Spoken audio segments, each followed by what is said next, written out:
Concepto muy importante de este ingeniero forestal, que hablamos sobre el calentamiento global, y fundamentalmente esto provoca en los países muy desarrollados, en el caso de Estados Unidos, Europa, por su gran proceso de industrialización que genera efectos contaminantes, por lo cual muchas veces los parques forestales se sienten afectados. Y trasladado a la Argentina, a tenor de lo que él dice, en la década del 40 y 50 se dictaron las primeras normas vinculadas a cuidar nuestros bosques naturales, y por caso el bosque del Caldén en la provincia de La Pampa, que en cierta medida es muy bien aceptado por los productores bovinos, ya que en los pastos naturales que crecen debajo de los caldenes y las chauchas que quedan sirven de nutrición para los bovinos. No obstante, entiende que también debe haber una política de planificación estratégica en cuanto al mantenimiento de los distintos bosques ante el avance por ahí desmesurado de la frontera agrícola, fundamentalmente a través del cultivo de la soja. Porque no debemos olvidar que un bosque de caldenes, por ejemplo, para constituirse, tarda entre 100 y 120 años.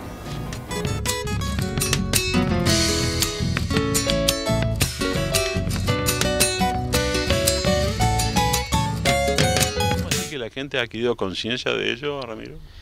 Mira, yo creo que en realidad a mí me da la sensación de que la conciencia a veces siempre está, ¿no?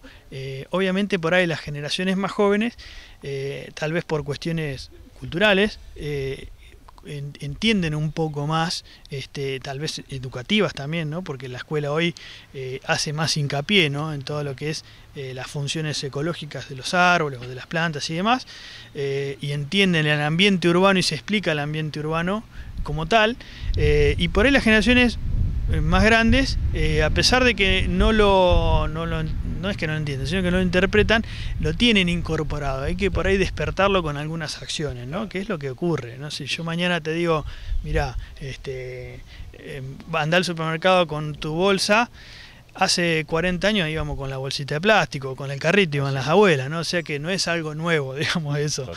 Y no, uno por ahí hoy lo entiende, decir, bueno, mira, no vamos a usar más la bolsa de plástico por una cuestión ecológica. Y hace 40 años no se entendía como una función ecológica, sino que no existía la bolsa de plástico, ¿no? Exacto. Totalmente. Hace pocos días salió un informe de científicos a nivel mundial que se reunieron por el calentamiento global, y dice que si en 10 años ya casi fue un imperativo dado a los gobiernos de todo el mundo. Si no se baja 2 grados que hay de exceso de temperatura, estamos en altísimo riesgo. Y hablaban de pronto de la deforestación de forma indiscriminada. Mira, yo lo que te puedo decir respecto a eso es que en los últimos años ha bajado notablemente las tasas de deforestaciones. Normalmente vos pensás que los países más desarrollados, los países del hemisferio norte, sobre todo de países centrales, si querés llamarlo así, de Europa o de América del Norte, tienen un manejo de sus bosques bastante bueno, casi rozando desde el punto de vista técnico la perfección. Los problemas ocurren en las zonas tropicales, que normalmente son países más pobres, ¿no? De menos controles tal vez en eso, y es donde por ahí pasa. En los últimos años ha mejorado un poco eso, el tema de la deforestación por ahí indiscriminado, sin control, eso ha mejorado un poco. Lo que me parece que no, o por lo menos hay evidencia de que no mejora respecto al calentamiento global, es la posición que tienen esos mismos países desarrollados, que obviamente son los que más industria tienen y los que más contaminan. Y no hay un cambio en eso, que son en realidad los que tienen que tomar esa decisión, porque son los que en volumen de contaminación más provocan, ¿no? Más aportan. Exacto. Nosotros somos un país de baja industrialización, en el caso nuestro Argentina, y no, obviamente no es un volumen, podemos dejar de hacerlo obviamente, pero no afecta o no va a haber una gran diferencia. Claro. Distinto es si lo hace Japón, Estados Unidos, ¿no? O Alemania o Francia, que son países de una alta industrialización y por ende de una alta contaminación a nivel global, no local, ¿no? Claro, exacto. Claro. Hablando a nivel local de nuestra amada patria, ¿viste? ¿Vos creés que de pronto nuestros gobernantes en particular toman decisiones? Apelo a estas preguntas porque no es muy común uno encontrarse con un ingeniero forestal de pronto, o yo no tengo esa posibilidad. ¿Hay políticas de Estado vinculadas a la forestación, al cuidado de todo eso? De hecho, uno sabe que hay áreas protegidas, todo eso.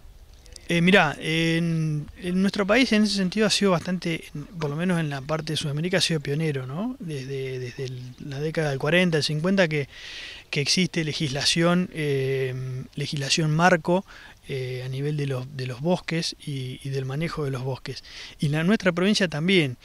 Lo que ocurre, como siempre, que por ahí no hay una continuidad en el largo plazo de esas políticas, ¿no? Correcto. Por ahí son como pulsadas, ¿no? Hay años capaz que se pega un buen gobernante que 4 o 8 años y después viene otro que relaja esos controles. Entonces, digamos, son como pulsadas las políticas nuestras, como en todas otras áreas también, ¿no?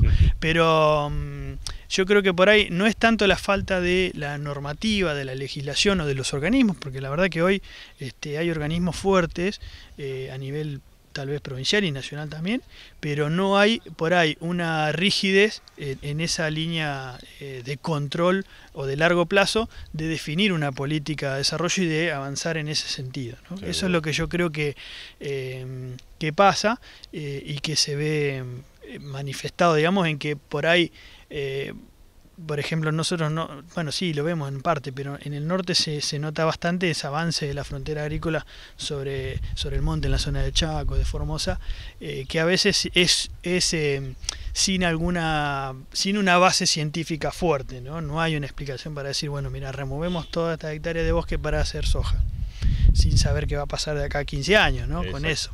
Un poco también uno tiene que prever hacia las generaciones futuras, o sea, está bien, normalmente apuntamos a una rentabilidad muy rápida, como es el tema de la soja, sin medir a la distancia de lo que puede generar. Exacto, yo creo que pasa de que por ahí, por eso lo de largo plazo, ¿no? Sobre todo cuando uno habla de bosques y de árboles, el largo plazo es la clave. No puede pensar en 4 o 10 años, cuando a veces un ciclo productivo de un bosque, productivo entre comillas, es de 100, 120 años, ¿no? Si uno piensa en nuestros caldenes, yo te hablaría de 100, 120 años para hablar de un ciclo productivo.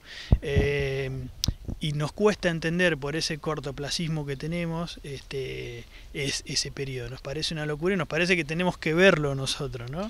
Porque estamos acostumbrados a 6 meses levantar un maíz, pero en realidad, claro, en realidad países europeos lo vienen haciendo hace cientos de años con sus bosques de hayas o de robles, y lo manejan así, hace 200, 300 años que lo manejan y no hay ningún inconveniente.